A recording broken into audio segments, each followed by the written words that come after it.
Yung dinodraw nyo po ay yung nakikita nyo dyan. Yung ito, landscape. Matagal nyo na po ba ito ginagawa, sir?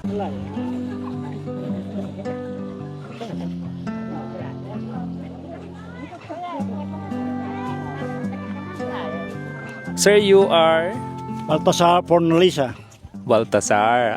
Marikina City.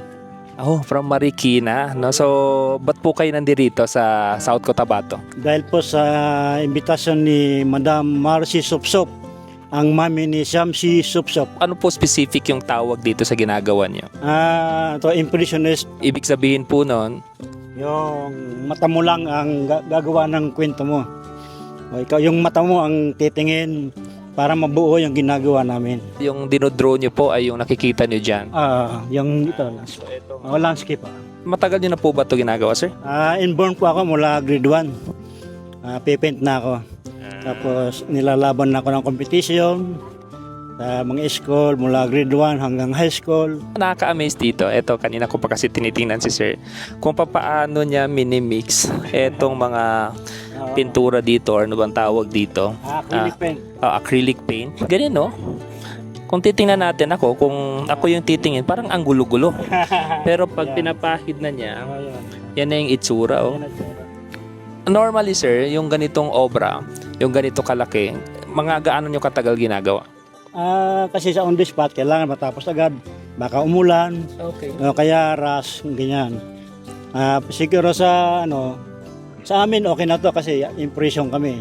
Pero pagdating sa studio, inaayos pa namin ng mas maganda. Okay. Ito pa lang to, kumbaga sa pintura ng bahay, first coating pa lang. Medyo patutuyuin na kaunti, tapos pipitikin ng kaunting brush nitong maliit para sa mga detail. Ito, sir, ay binibenta. Opo. Pero ngayon, meron na mayari. Okay. Ano po yung inspirasyon niyo, sir, sa ginagawa niyo? Yung bigay ng Diyos na hanggang ngayon buhay pa tayo. Kaya tuloy-tuloy tayo sa paggawa habang may buhay. Kasi ito ang binigay niya sa atin. Ano po yung nararamdaman niyo, sir, every time na nakakagawa kayo ng ganitong obra? Masaya kami pag gumagawa ng ganito. Maski maraming problema sa gobyerno, bala sila doon, bala kami rito, magpenta. Exactly, ano? Paano niyo po na-express yung sarili niyo, sir, sa pamamagitan ng pagpipinta? Yung gawa ko, ako yun. Okay. Oo, ako yun. Oo. Kasi doon nakikita nila yung artist. Ibig sabihin, wala na yung artist, pero yung mga ginawa, doon pa rin nakikita nila. Ano po yung gusto niyong mensahe, especially po sa mga kabataan natin, sir?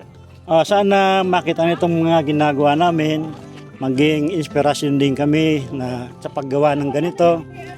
Yun na, makatulong kami sa mga kabataan na gumawa din sila ng ganito para malayo sa mga bisyo, mga masamang ginagawa. Baka may makapanood po nito, sir, at gusto kayong hanapin. Saan po kayo makikita? Like may Facebook page po ba kayo? Contact number or what?